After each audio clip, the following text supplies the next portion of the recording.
concludo con una considerazione e un appello, tutte e due le cose insieme. La considerazione è la seguente: per la nostra bizzarra storia che abbiamo avuto nei 30 anni di nostra esistenza, la compagnia di calze Gli Antichi è stata sempre vista, secondo me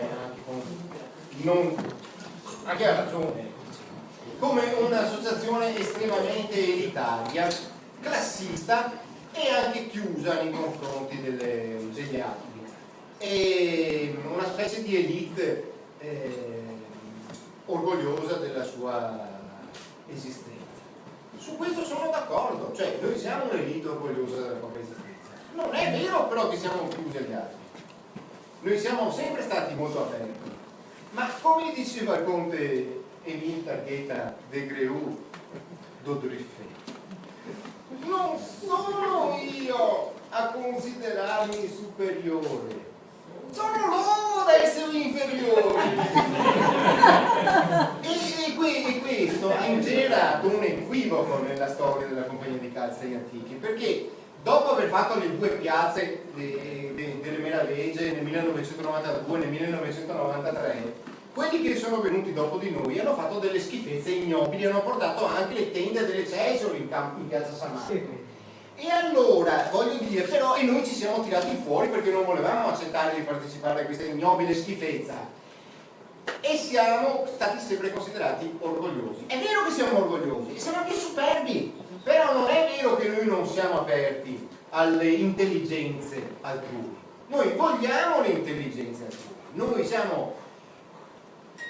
abbiamo bisogno degli altri, delle persone di intelligenza e di divertimento. Noi siamo aperti a tutte le associazioni, a tutti i privati, a tutte le intelligenze che girano a Venezia e nel resto del mondo, perché noi vogliamo che questo modello di cultura, che è il modello di divertimento e di garbo, noi abbiamo sempre fatto il proclama ai veneziani di garbo e ai foresti di sesto.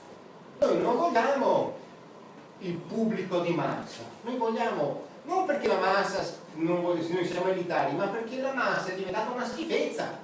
Noi vogliamo un pubblico che almeno sappia distinguere quali sono le sue mani da quelle degli altri. Noi vogliamo delle intelligenze che siano in grado di offrire qualcosa di diverso, che non sia la solita immondizia televisiva che vediamo. Noi non vogliamo fare l'isola dei famosi, vogliamo fare una cosa più seria, più intelligente, più divertente, dove la gente esprime anche se stessa.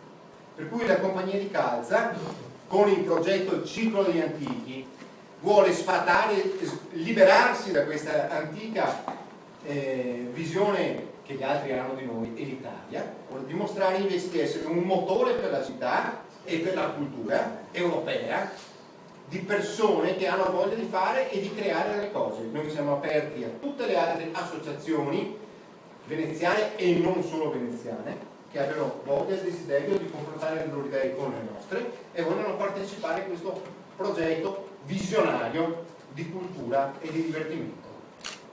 Per cui, come diceva Carlo Bullo, cervelli, se ci siete, se avete voglia di partecipare, noi siamo aperti, qui ci sono, non ho nient'altro da dire. Bene. Grazie.